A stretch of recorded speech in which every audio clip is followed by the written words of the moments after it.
Wednesday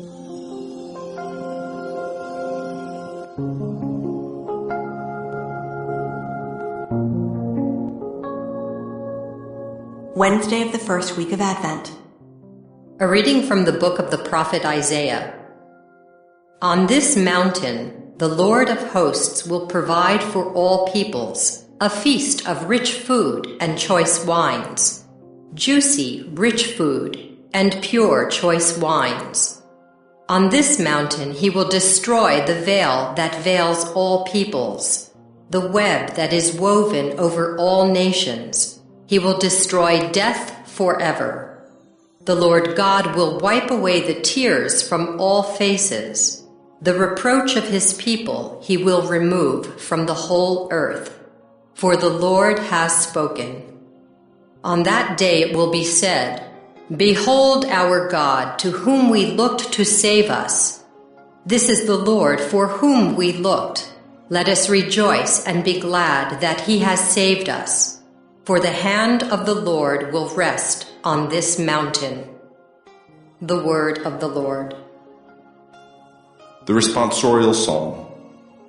The response is, I shall live in the house of the Lord all the days of my life. The Lord is my shepherd, I shall not want. In verdant pastures he gives me repose. Beside restful waters he leads me. He refreshes my soul. I shall live in the house of the Lord all the days of my life. He guides me in right paths for his name's sake. Even though I walk in the dark valley, I fear no evil, for you are at my side, with your rod and your staff that give me courage. I shall live in the house of the Lord all the days of my life. You spread the table before me in the sight of my foes. You anoint my head with oil, my cup overflows. I shall live in the house of the Lord all the days of my life. Only goodness and kindness follow me all the days of my life, and I shall dwell in the house of the Lord for years to come. I shall live in the house of the Lord all the days of my life. A reading from the Holy Gospel according to Matthew. At that time, Jesus walked by the Sea of Galilee, went up on the mountain and sat down there. Great crowds came to him, having with them the lame, the blind, the deformed, the mute, and many others. They placed them at his feet, and he cured them. The crowds were amazed when they saw the mute speaking, the deformed made whole, the lame walking, and the blind able to see, and they glorified the God of Israel. Jesus summoned his disciples and said, My heart is moved with pity for the crowd, for they have been with me now for 3 days and have nothing to eat. I do not want to send them away hungry, for fear they may collapse on the way. The disciples said to him, Where could we ever get enough bread in this deserted place to satisfy such a crowd? Jesus said to them, How many loaves do you have? 7, they replied, and a few fish. He ordered the crowd to sit down on the ground. Then he took the 7 loaves and the fish, gave thanks, broke the loaves, and gave them to the disciples, who in turn gave them to the crowds. They all ate and were satisfied. They picked up the fragments left over, 7 baskets full. The Gospel of the Lord.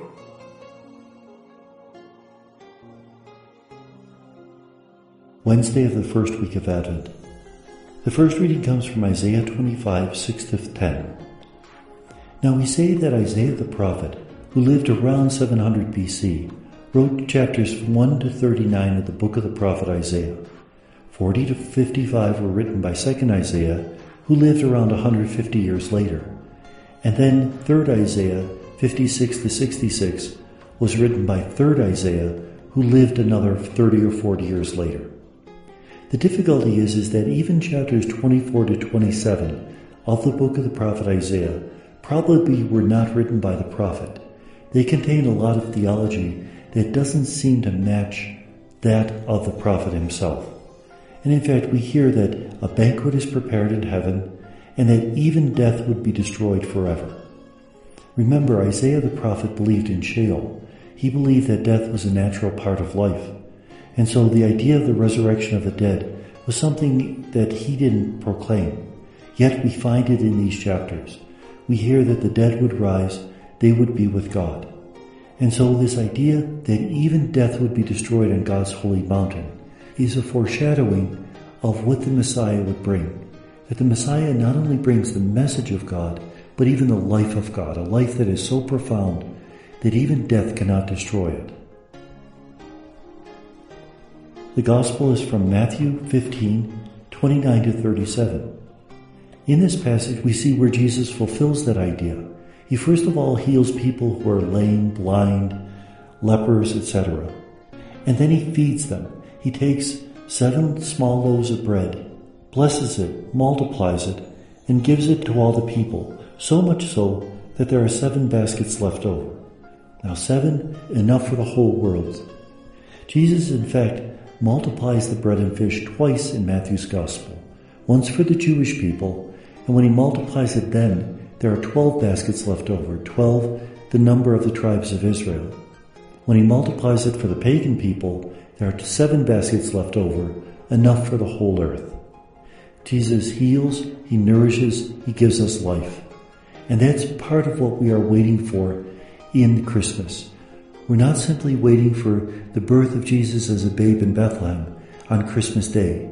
We are also waiting for the birth of Jesus as a source of new hope, as a source of the fulfillment of the promise that God had made in the Old Testament, that we would no longer be cursed to alienation and loneliness, but we would be invited into his life. And may God bless us.